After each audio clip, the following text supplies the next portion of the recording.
لوگ جو ہیں مطلب کہ جو تراویح خود نہیں پڑھتے، ایک شرارت کے طور پر لوگوں کو میسج کرتے ہیں، لوگوں کو ورغلاتے ہیں، تو ان لوگوں کو آپ ایک اپنے انداز میں ایک جواب کیا دیں گے؟ آپ اس بارے میں سوال کرتے ہیں بھائی تراویح کو ثبوت دکھا دے قرآن پاک سے، یہ کہنا کہ تراویح کو ثبوت دکھا دے شریعت سے، وہ تو اچھا مفتی صاحب یہ بتائیں کہ تراویح جو ہے وہ تو قرآن پاک سے ثابت نہیں ہے، تو پھر ہم لوگ تراویح کیوں پڑھتے ہیں؟ اس کا جواب تھوڑا دلیل کے ساتھ وضاحت کے ساتھ فرما دیں۔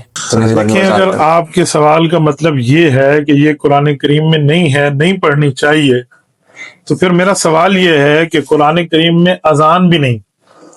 نماز تراویح تو نماز ہے نا، نماز کا نمبر اذان کے بعد آتا ہے۔ جب اذان قرآن کریم کے اندر موجود نہیں ہے کہ اللہ اکبر سے شروع ہو اور لا الہ الا اللہ پہ جا کے ختم ہو، تو جب اذان بھی نہیں ہے تو پھر اذان بھی چھوڑ دینی چاہیے۔ نماز سے پہلے اقامت ہوتی ہے، اقامت قد قامت الصلاۃ والی جو ہم پڑھتے ہیں وہ بھی قرآن پاک میں نہیں ہے، تو وہ بھی نہیں پڑھنی چاہیے۔ پھر نماز تراویح کا معاملہ تو بعد میں، فرض کو ہم شروع کرتے ہیں سبحانک اللہم وبحمدک، یہ ثنا بھی قرآن کریم میں نہیں ہے۔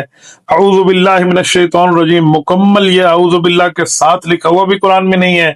غیر المغضوب علیہم ولا الضالین کے بعد جو ہم آمین کہتے ہیں، یہ آمین کا لفظ بھی قرآن کریم میں نہیں ہے۔ پھر اس کے بعد یہ جو سجدے کی تسبیح ہے، رکوع کی تسبیح ہے، سمیع اللہ لمن حمدہ ہے، یہ بھی قرآن کریم میں نہیں ہے۔ التحیات بھی قرآن میں نہیں ہے۔ اور اس کے بعد درود پاک ہے، تو درود پاک کے الفاظ قرآن میں نہیں ہے، حکم ہے کہ پڑھو، لیکن اللہم صلی اللہ کے ساتھ لفظ قرآن میں نہیں ہے، تو پھر ان کو چھوڑ دے۔ حالانکہ مطلب یہ ہے کہ قرآن پاک شریعت کا پہلا بنیادی جزو ہے، اس کے بعد حدیث پاک ہے، امت کا اجماع ہے جو قرآن اور حدیث سے ثابت ہے۔ تو سوال یوں ہونا چاہیے کہ یہ شریعت میں ہے یا نہیں ہے، تو شریعت میں ہے، حدیث میں اس کا ذکر ہے، صحابہ نے پڑھا ہے، اہل بیت نے پڑھا ہے، اسی طرح اس کے اوپر امت کا اجماع ہے، آج تک پڑھتے ہوئے آ رہے ہیں۔